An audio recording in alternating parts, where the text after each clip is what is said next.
اولیات کا علم ہونا، اس کو جاننا یا نہ جاننا، یا اس کے بارے میں اس کا انکار کرنا یا اس کو ماننا، اس سے اثرات کیا مرتب ہوتے ہیں؟ دنیا میں آتے وقت بھی، دنیا سے جاتے وقت بھی، جن و انس کی تخلیق کا مقصد بھی، تمام انبیاء کرام کے بھیجنے کا مقصد بھی یہی۔ صفات الہیہ کا سب سے پہلے کس نے انکار کیا ہے؟ تاریخ اسلام میں یا تاریخ انسانیت میں کچھ ایسے لوگ ہیں جن کو فرشتوں نے بنفس نفیس خود غسل دیا ہو، تو ایسے ایک نہیں، دو نہیں، 3 شخصیات کا ذکر ملتا ہے۔ اللہ، بیعت رضوان کرنے والا کون سا شخص تھا یا کون سا صحابی تھا جس نے پہلے سے بیعت رضوان جو ہے وہ کی؟ ہم تمام اسماء و صفات کو مانتے ہیں بغیر تشبیہ و تکییف کے، بغیر تمثیل و تعطیل کے، جس طرح کے اللہ تعالیٰ کی شایان شان ہے۔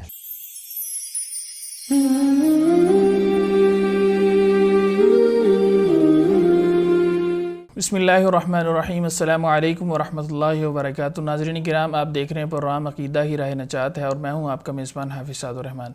ناظرین کرام، میرے ساتھ موجود ہیں جناب ڈاکٹر ارشاد الحسن ابرار صاحب۔ تو ہماری گفتگو جو ہے وہ عقیدہ کے موضوع پر جاری تھی۔ ہم نے بہت سارے پروگرامز جو ہیں وہ اس سے پہلے عقیدہ کے موضوع پر کیے ہیں، اور اس میں مختلف طرح کے ایسے سوالات جو امت کو عقیدہ کے حوالے سے پیش آتے ہیں، ان کے جوابات ڈاکٹر صاحب سے ہم لیتے ہیں۔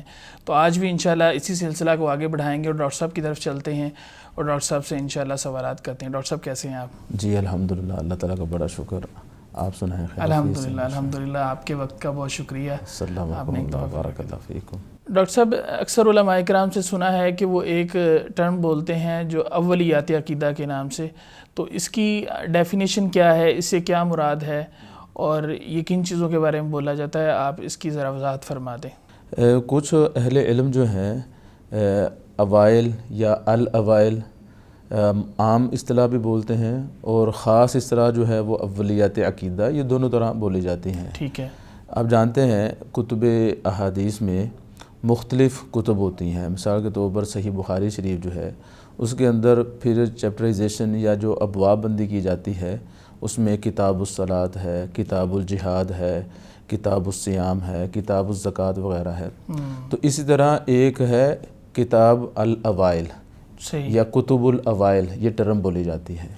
تو اس میں ایسے علوم اور فنون جو ہیں وہ ذکر کیے جاتے ہیں، یا علوم و فنون کی اولیات کا ذکر کیا جاتا ہے۔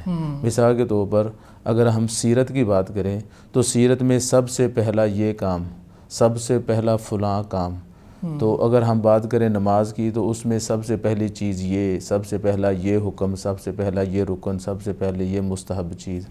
تو ایسے ہی جب ہم اولیات عقیدہ کہتے ہیں تو اس کا مطلب ہے عقیدے کی اولیات، عقیدے کی پہلی چیزیں۔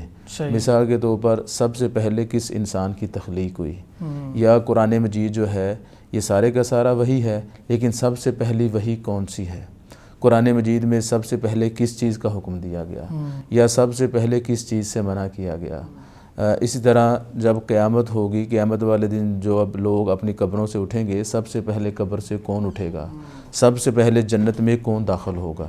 تو یہ اولیات عقیدہ۔ تو یعنی نمبرنگ میں جو پہلے آتے ہیں سب سے، ان کے بارے میں جو چیزوں میں، کاموں میں، ان کے بارے میں جی، عقائد میں اولیات۔ مثال کے طور پر فرشتوں میں سب سے پہلے کس فرشتے کی تخلیق ہوئی؟ صحیح، ٹھیک ہے نا؟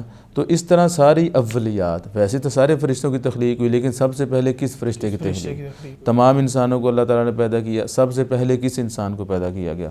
پورا قرآن مجید اللہ تعالیٰ نے آسمانوں سے نازل کیا، سب سے پہلی کون سی آیت نازل ہوئی؟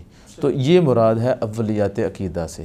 تو عقائد کے باب میں اولیات، سب سے پہلے انسان کو کس چیز کی طرف دعوت دینی چاہیے؟ توحید کی دعوت دینی چاہیے۔ صحیح۔ تو یہ مراد ہے اولیات عقیدہ سے۔ تو قرآن مجید میں سب سے پہلے کس چیز کے کرنے کا حکم دیا گیا اور کس چیز سے منع کیا گیا؟ جی، اس بارے میں یہ بھی اولیات عقیدہ ہی کا ایک موضوع ہے کہ قرآن مجید جو رشد و ہدایت کا منبع ہے، نور و حکمت اس کے اندر بھرپور ہے، کلام الہی ہے، وحی الہی ہے، تو اس کے اندر جو ہے سب سے پہلے کس چیز کا حکم دیا گیا اور سب سے پہلے کس چیز سے منع کیا گیا، یہ اولیات عقیدہ کا ہی ایک اصل میں جز ہے۔ صحیح۔ تو اس سلسلے میں ہم یہی کہیں گے کہ جب ہم قرآن مجید کو کھولتے ہیں تو ہم دیکھتے ہیں سب سے پہلے ہمیں سورہ فاتحہ نظر آتی ہے۔ بالکل۔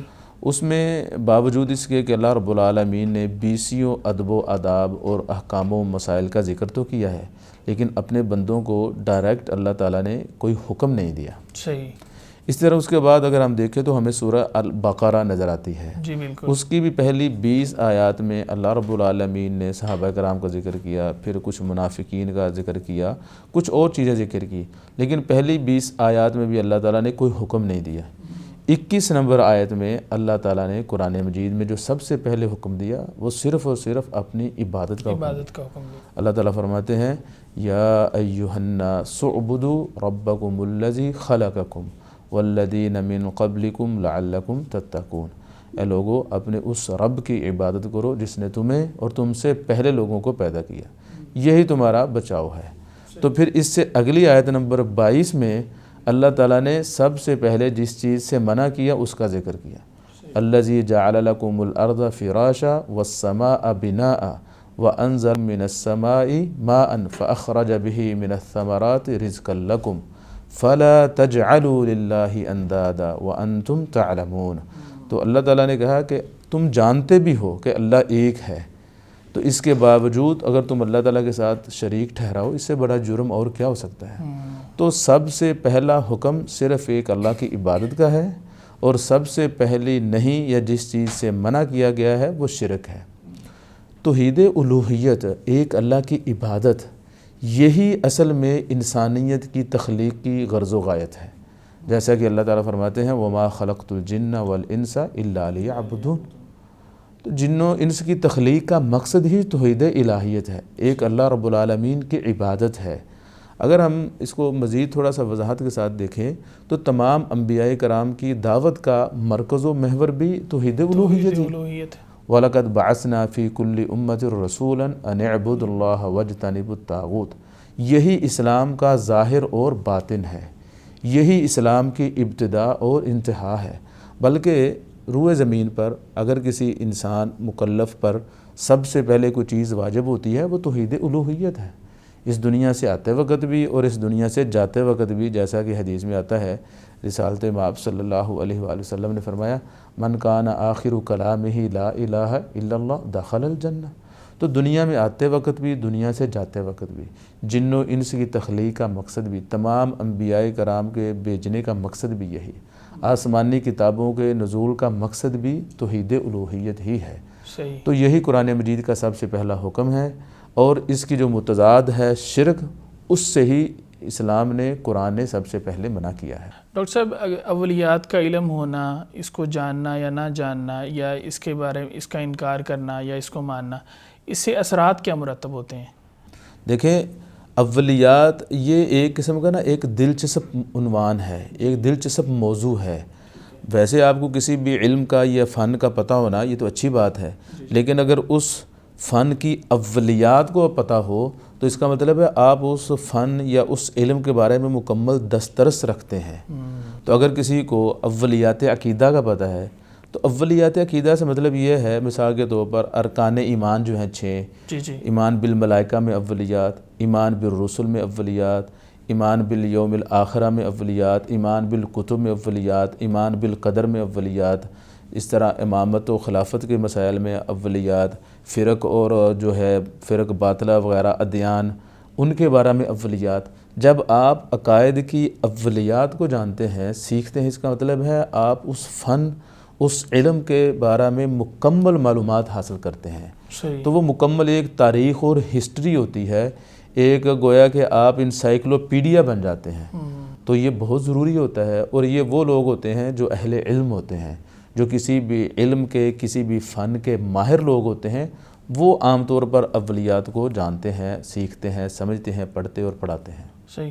ڈاکٹر صاحب، سب سے پہلے کیونکہ ہم توحید کی بات کر رہے ہیں تو توحید میں صفات بھی اللہ تعالیٰ کی آتی ہیں، تو صفات الہیہ کا سب سے پہلے کس نے انکار کیا ہے؟ دیکھیں، اللہ تعالیٰ کی جتنی بھی صفات ہیں قرآن مجید میں مذکور ہوں یا احادیث میں، اس طرح اللہ تعالیٰ کے جو اسماء ہیں ان کو ماننا یہ مسلمان کا فریضہ ہے اور ایمان ہے. بلکہ ایمان کے اندر جو سب سے پہلی چیز آتی ہے وہ آتے ہی اسماء و صفات ہیں، کیونکہ اسماء و صفات سے مراد اللہ رب العالمین کے نام اور اللہ تعالیٰ کی صفات ہیں. تو ہم ہر اس نام اور صفت کو مانتے ہیں جس کا ذکر اللہ تعالیٰ نے قرآن مجید میں اپنے لیے کیا ہے.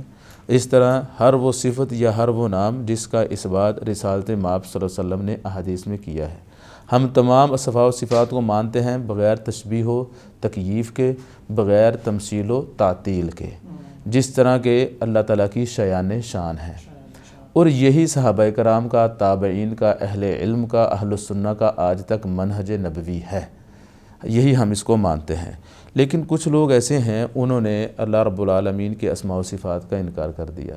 تو امت مسلمہ میں سب سے پہلے جس بدبخت یا جس بد نصیب نے اللہ تعالیٰ کے اسماء اور اللہ تعالیٰ کی صفات کا انکار کیا، اس کا نام تھا الجعد بن درہم۔ جعد بن درہم تھا۔ اس بدبخت نے اللہ تعالیٰ کے اسماء و صفات کا انکار کرتے ہوئے یہ کہا، قرآن مجید میں واضح نصوص ہیں، جیسے اللہ تعالیٰ فرماتے ہیں وَاتَّخَذَ اللَّهُ إِبْرَاهِيمَ خَلِيلًا، اللہ تعالیٰ نے ابراہیم علیہ السلام کو اپنا خلیل، گہرا دوست بنایا ہے۔ وَكَلَّمَ اللَّهُ مُوسَىٰ تَكْلِيمًا، اللہ تعالیٰ نے موسیٰ علیہ السلام سے کلام کی۔ تو وہ کہنے لگا اللہ تعالیٰ نے نہ تو ابراہیم کو اپنا خلیل بنایا اور نہ ہی موسیٰ جو ہیں کلیم اللہ ہیں، تو اس نے اللہ تعالیٰ کی صفات کا انکار کر دیا۔ جیسا کہ امام البیہقی، ان کی ایک کتاب ہے الاسماء والصفات، اس میں فرماتے ہیں سب سے پہلے امت مسلمہ میں جس بدبخت نے اللہ تعالیٰ کی صفات کا انکار کیا وہ جعد بن درہم تھا۔ اسی طرح امام ابن العماد الحنبلی رحمہ اللہ، ان کی ایک بڑی مشہور کتاب ہے شذرات الذہب، اس میں وہ فرماتے ہیں کہ جس نے سب سے پہلے اللہ تعالیٰ کی صفات کا انکار کیا وہ جعد بن درہم تھا۔ پھر جعد بن درہم سے یہ نظریہ صفات کے انکار والا یہ لیا اس کے ایک شاگرد جہم بن صفوان نے، جس سے بڑا مشہور فرقہ جو ہے آج بھی موجود ہے، جہمیہ فرقہ وجود میں آیا جہم بن صفوان سے۔ تو اصل میں صفات کے انکار والا جو نظریہ تھا، موقف تھا، وہ جعد بن درہم کا تھا۔ تو جعد بن درہم نے یہ نظریہ منتقل کیا جہم بن صفوان میں۔ جہم بن صفوان نے اس باطل نظریے کو مزید ملمع سازی کر کے امت میں پھیلا دیا، بہت زیادہ پھیلایا، اتنا پھیلایا حتیٰ کہ جہم بن صفوان کو ہی اس نظریے کا موجد یا مؤسس سمجھا جانے لگا۔ اسی وجہ سے جو فرقہ مشہور ہوا اس کا نام ہے جہمیہ، جو اللہ تعالیٰ کے اسماء کا بھی انکار کرتے ہیں اور اللہ تعالیٰ کی صفات کا بھی انکار کرتے ہیں۔ تو یہ قرآن و سنت کے یکسر مخالف نظریہ اور عقیدہ ہے۔ کس خوش نصیب صحابی کو، صحابہ کے بارے میں آتا ہے کہ کسی صحابی کو جو ہے وہ اللہ تعالیٰ کے فرشتوں نے جو ہے وہ غسل دیا، وہ کون سے صحابی ہیں اور کیا ان کا یعنی پس منظر کیا ہے اس واقعے کا؟ جی، یہ بڑا اہم سوال ہے، چونکہ دیکھیں یہ دیکھنے میں ہی انسان جو ہے نا وہ بڑا چکنا ہو جاتا ہے جب بھی کوئی انسان یہ بات سنتا ہے کہ فلاں خوش نصیب کو فرشتوں نے غسل دیا۔ یہ کیسے ممکن ہے کہ فرشتے جو ہیں بنی آدم کو غسل دیں؟ تو آپ جانتے ہیں فرشتوں کا اور بنی آدم کا نا بڑا گہرا تعلق ہے۔ تو فرشتوں پر ایمان لانا یہ ارکان ایمان میں سے ہے نا، ان تؤمن باللہ و ملائکتہ و کتبہ و رسلہ، ٹھیک ہے نا، و ملائکتہ، ملائکہ پر ایمان لانا یہ ارکان ایمان کے جو 6 ارکان ہیں ان میں سے ایک رکن ہے۔ فرشتوں پر ایمان لانا، ان کے وجود کو ماننا، ان کے مختلف اعمال کو ماننا، پھر یہ ماننا کہ فرشتے جو ہے انسانوں کی حفاظت کرتے ہیں، ان کے اعمال لکھتے ہیں، ان کے لیے دعائیں کرتے ہیں۔ تو فرشتوں کا اور بنی آدم کا جو تعلق ہے نا بڑا مضبوط، گہرا اور یونیک سا ہے، وہ کسی بھی انسان کی پیدائش سے پہلے سے شروع ہو جاتا ہے۔ ابھی انسان اس دنیا میں نہیں آیا ہوتا تو اللہ تعالیٰ فرشتے کو حکم دیتے ہیں اس کی تقدیر لکھ دو، اس کی روح پھونکنے کے بارے میں، اور اس طرح مرنے کے بعد بھی یہ تعلق رہتا ہے۔ قبر میں فرشتے آ کے سوال جواب کرتے ہیں۔ تو یہ انسان کی تخلیق سے، پیدائش سے پہلے سے لے کے مرنے کے بعد تک بھی انسان کا اور فرشتے کا تعلق رہتا ہے۔ تو اگر ہم مزید اس کی گہرائی میں جانا چاہیں کہ انسان کا اور فرشتے کا کیا تعلق ہے، تو شریعت اسلامیہ میں بہت سی مثالیں ہیں جن سے ہمیں سمجھ میں آتا ہے کہ انسان کا اور فرشتے کا کتنا گہرا تعلق ہے۔ ان میں سے ایک جو آپ نے سوال کیا ہے کہ تاریخ اسلام میں یا تاریخ انسانیت میں کچھ ایسے لوگ ہیں جن کو فرشتوں نے بنفس نفیس خود غسل دیا ہو، تو ایسے ایک نہیں، 2 نہیں، 3 شخصیات کا ذکر ملتا ہے۔ اللہ اکبر۔ 3 شخصیات کا ذکر ملتا ہے جن کو فرشتوں نے غسل دیا۔ سب سے پہلے پوری انسانیت کے باپ ابو البشر حضرت آدم علیہ السلام، ان کو فرشتوں نے غسل دیا۔ عام لوگوں میں تو یہی مشہور ہے کہ صرف ایک صحابی ہیں، ان کا لقب بھی غسیل الملائکہ ہے کہ فرشتوں نے ان کو غسل دیا، جبکہ صحیح بات یہ ہے 3 شخصیات ایسی ہیں جن کے بارے میں رسالت مآب صلی اللہ علیہ وسلم نے فرمایا ہے ان کو فرشتوں نے غسل دیا۔ سب سے پہلے حضرت آدم علیہ السلام ہیں۔ تو صحیح حدیث میں آتا ہے، یہ حدیث جو ہے طبرانی بھی موجود ہے، مستدرک حاکم میں بھی موجود ہے۔ حضرت ابی بن کعب رضی اللہ تعالیٰ عنہ فرماتے ہیں نبی علیہ السلام نے فرمایا لما توفی آدم غسلتہ الملائکۃ بالماء وترا، کہ جب آدم علیہ السلام فوت ہوئے تو فرشتوں نے ان کو طاق عدد میں پانی کے ساتھ غسل دیا، وَأَلْحَدُوا لَهُ، اور ان کے لیے لحد والی قبر بنائی۔ پھر انہوں نے کہا حاذہ سنت آدم، حاذہ سنت آدم فی ولدہ، کہ آدم کی اولاد میں تجہیز و تکفین کا یہ طریقہ ہوگا کہ ان کو پانی کے ساتھ غسل دیا جائے اور پھر ان کو بہتر یہ ہے کہ لحد والی قبر میں دفنایا جائے۔ اس طرح امام حسن بصری سے بھی ایک موقوف سند کے ساتھ نا روایت موجود ہے اور بڑی دلچسپ ہے وہ۔ تو وہ فرماتے ہیں کہ جب حضرت آدم علیہ السلام بیمار ہوئے نا تو ان کے بیٹوں نے کہا ابا جان آپ کو کچھ چاہیے؟ تو انہوں نے کہا مجھے فلاں پھل چاہیے، وہ مجھے لا کر دو۔ تو ان کے بیٹے، ان کی اولاد نکلی پھل لینے کے لیے، تو رستے میں ان کی ملاقات فرشتوں سے ہو گئی۔ تو فرشتوں نے کہا بھائی کہاں جا رہے ہو؟ کہنے لگے ہمارے والد بیمار ہیں آدم، تو انہوں نے پھل کی ڈیمانڈ کی یا خواہش ہے ان کی۔ تو فرشتوں نے کہا آج ضرورت نہیں ہے، اب ان کے کوچ کرنے کا وقت آ گیا ہے۔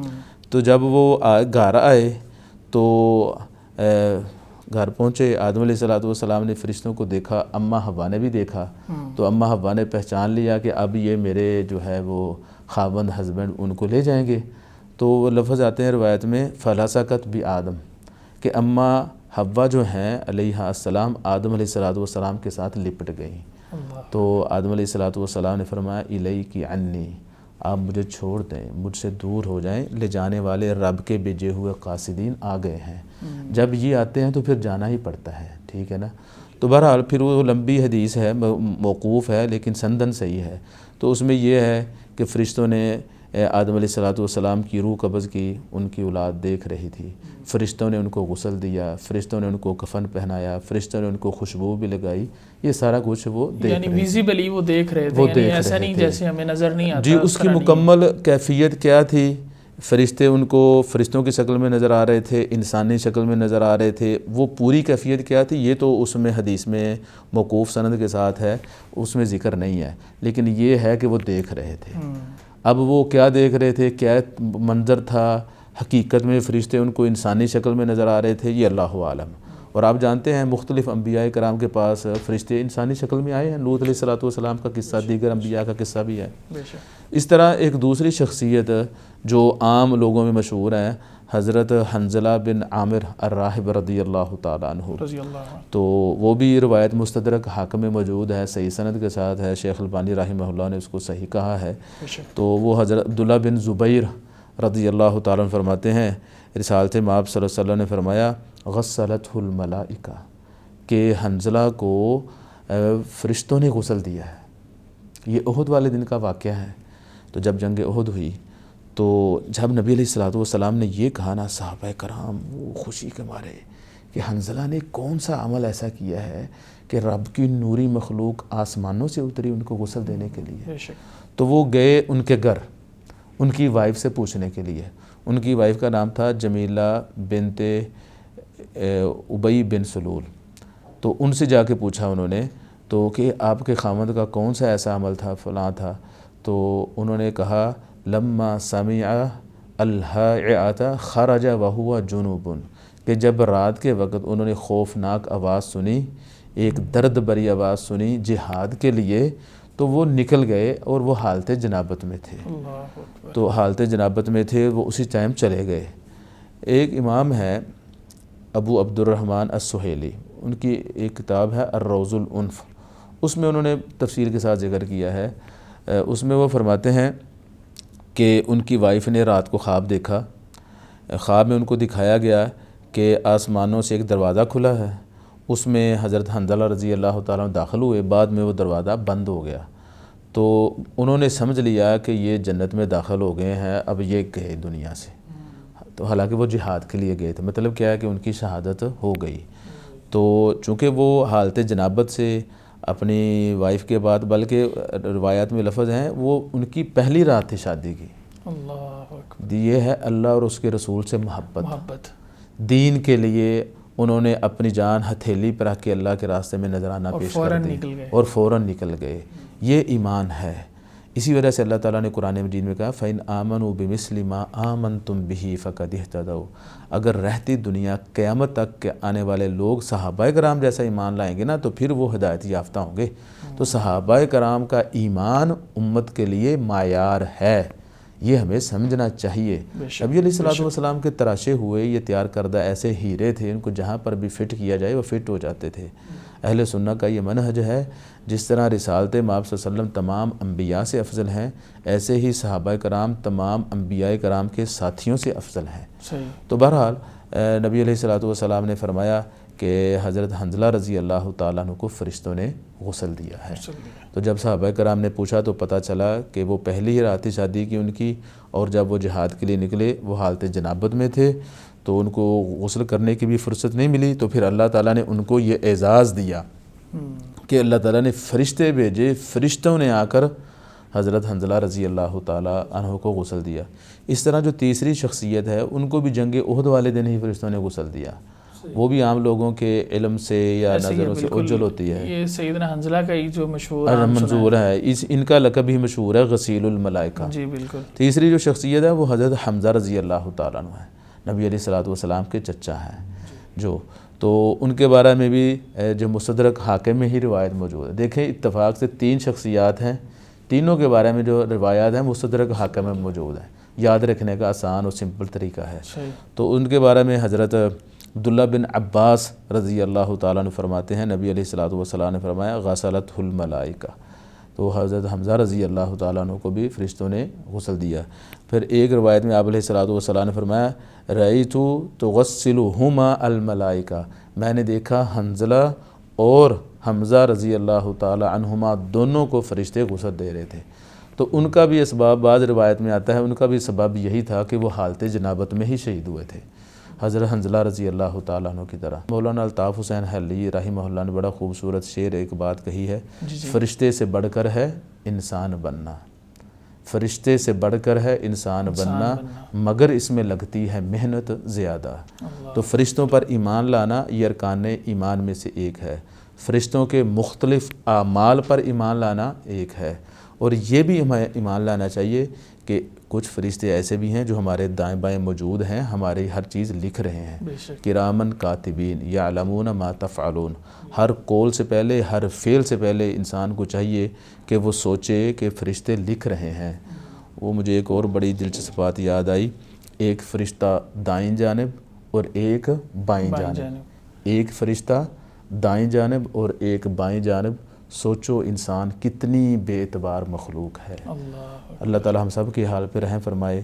اللہ تعالی ہمیں ہر قول فعل سے پہلے سوچنے سمجھنے کی توفیق عطا فرمائے، کیونکہ یہ جو فرشتے ہمارے اعمال نامے لکھ رہے ہیں نا، قیامت والے دن یہ ہمارے سامنے رکھ دیے جائیں گے. اللہ تعالیٰ کہیں گے اقرا کتابک کفا بنفسک اليوم علیک حسیبا. اپنی ڈائری تمہارا اعمال نامہ ہے، اسے پڑھ لو، تمہارے لیے یہی کافی ہے. اللہ تعالیٰ ہمارے حال پہ رحم فرمائے. ڈاکٹر صاحب ایک ٹرم بولی جاتی ہے کہ صحابہ کرام کا ذکر ہو رہا ہے، نبی صلی اللہ علیہ وسلم کے دور کا ذکر ہو رہا ہے، تو آپ صلی اللہ علیہ وسلم کے دور کی ایک ٹرم ہے بیعت رضوان. جی جی. تو اس سے کیا مراد ہے، اور یہ بیعت رضوان کرنے والا کون سا شخص تھا یا کون سا صحابی تھا جس نے پہلے سے بیعت رضوان جو ہے وہ کی؟ جی جی. یہ بیعت رضوان جو ہے، دیکھیں یہ لفظوں سے ہی ماشاءاللہ جو ہے وہ خوشبو آتی ہے، مہک آتی ہے. رضوان خوشنودی، اور بیعت یعنی کہ ایسی بیعت جس سے خوشنودی ملی. تو یہ اصل میں یہ بیعت ہوئی تھی غزوہ جو ہے حدیبیہ کے مقام پر، جب رسالت مآب صلی اللہ علیہ وسلم صحابہ کرام کو لے کر عمرے کے لیے گئے. تو حدیبیہ کے مقام پر پہنچے تو پتہ چلا سرداران قریش نے مسلمانوں کو عمرہ کرنے سے منع کر دیا ہے. تو رسالت مآب صلی اللہ علیہ وسلم نے اپنے داماد، بلکہ دوہرے داماد حضرت عثمان بن عفان رضی اللہ تعالیٰ عنہ کو خط دے کر بھیجا کہ آپ ان کو جا کے بتائیں ہم جنگ و جدال یا قتال وغیرہ کے لیے نہیں آئے، بلکہ ہم تو صرف بیت اللہ کا طواف اور عمرے وغیرہ کے لیے آئے ہیں، تو لہذا آپ ہمارے راستے میں رکاوٹ نہ بنیں. تو جب حضرت عثمان رضی اللہ تعالیٰ عنہ وہاں پر گئے تو بات چیت میں وہ کچھ لیٹ ہو گئے. تو اتنے میں یہ افواہ پھیل گئی کہ شاید سرداران قریش یا مشرکین مکہ نے حضرت عثمان رضی اللہ تعالیٰ عنہ کو شہید کر دیا. تو پھر وہاں پر رسالت مآب صلی اللہ علیہ وسلم نے حضرت عثمان رضی اللہ تعالیٰ عنہ کا قصاص اور بدلہ لینے کے لیے صحابہ کرام سے بیعت لی۔ وہ صحابہ کرام مختلف روایات کے مطابق 1300 1400 یا 1500 صحابہ کرام تھے، سب نے بیک وقت رسالت مآب صلی اللہ علیہ وسلم کے ہاتھ پر بیعت کی، تو اس کو بیعت رضوان کہا جاتا ہے۔ یعنی کہ وہ بیعت تو انہوں نے کی اپنے بھائی کا قصاص اور بدلہ لینے کے لیے۔ یہ ہے اصل میں للہیت، اخلاص، جذبہ اخوت، کہ ایک مسلمان کے لیے اس وقت کی پوری اسلامی فوج کھڑی ہو گئی، بے شک ایک مسلمان کے خون کے لیے، حالانکہ وہ بھی شہید نہیں کیا گیا، صرف افواہ پھیلائی تھی۔ تو اس کے باوجود رسالت مآب صلی اللہ علیہ وسلم نے ایک شخص کے لیے، یہ اصل ایمان ہے، یہ درد ہے، یہ ہے غمخواری، یہ ہے اخوت و بھائی چارہ۔ حضرت عثمان رضی اللہ تعالیٰ عنہ کے قصاص کے لیے رسالت مآب صلی اللہ علیہ وسلم نے اس وقت کی پوری اسلامی فوج سے بیعت لی، تو وہ بیعت اللہ تعالیٰ کو اتنی پسند آئی، اللہ تعالیٰ نے اس کا نام بیعت رضوان رکھا۔ اللہ تعالیٰ قرآن مجید میں کہتے ہیں لَقَدْ رَضِيَ اللَّهُ عَنِ الْمُؤْمِنِينَ إِذْ يُبَايِعُونَكَ تَحْتَ الشَّجَرَةِ فَعَلِمَ مَا فِي قُلُوبِهِمْ فَأَنزَلَ السَّكِينَةَ عَلَيْهِمْ وَأَثَابَهُمْ فَتْحًا قَرِيبًا۔ اللہ تعالیٰ ان مومنوں سے راضی ہو گیا، رضیہ، تو یہ یہاں سے اس کا نام بیعت رضوان پڑ گیا کہ خوشنودی کی بیعت۔ اس بیعت کے عوض، اس بیعت کے بدلے میں ان کو اللہ تعالیٰ کی رضا ملی، رضی اللہ عنہم، اللہ ان سے راضی ہو گیا۔ تو انہوں نے اپنے ایک مسلمان بھائی کے خون کا بدلہ لینے کے لیے بیعت کی۔ بلکہ یہاں پر جو آپ نے سوال کیا کہ سب سے پہلے یہ بیعت کس خوش نصیب نے کی تھی، تو ان میں جو صحابہ کرام تو ویسے تو سارے خوش نصیب ہیں۔ مسند احمد میں یہ حدیث موجود ہے، حضرت جابر رضی اللہ تعالیٰ عنہ فرماتے ہیں حضرت محمد الرسول اللہ صلی اللہ علیہ وسلم نے فرمایا لا يدخل النار احد ممن بايع تحت الشجرہ۔ وہ 1400 صحابہ کرام، 1500 صحابہ کرام جنہوں نے نبی علیہ الصلوۃ والسلام کی اس درخت کے نیچے، وہاں پر ایک درخت تھا، اس درخت کے نیچے بیعت ہوئی تھی، اس وجہ سے اس کو بیعت الشجرہ بھی کہا جاتا ہے۔ تو نبی علیہ الصلوۃ والسلام نے فرمایا جس شخص نے بھی بیعت کی ہے وہ جہنم میں داخل نہیں ہوگا۔ یہ اعزاز بھی بہت ہے۔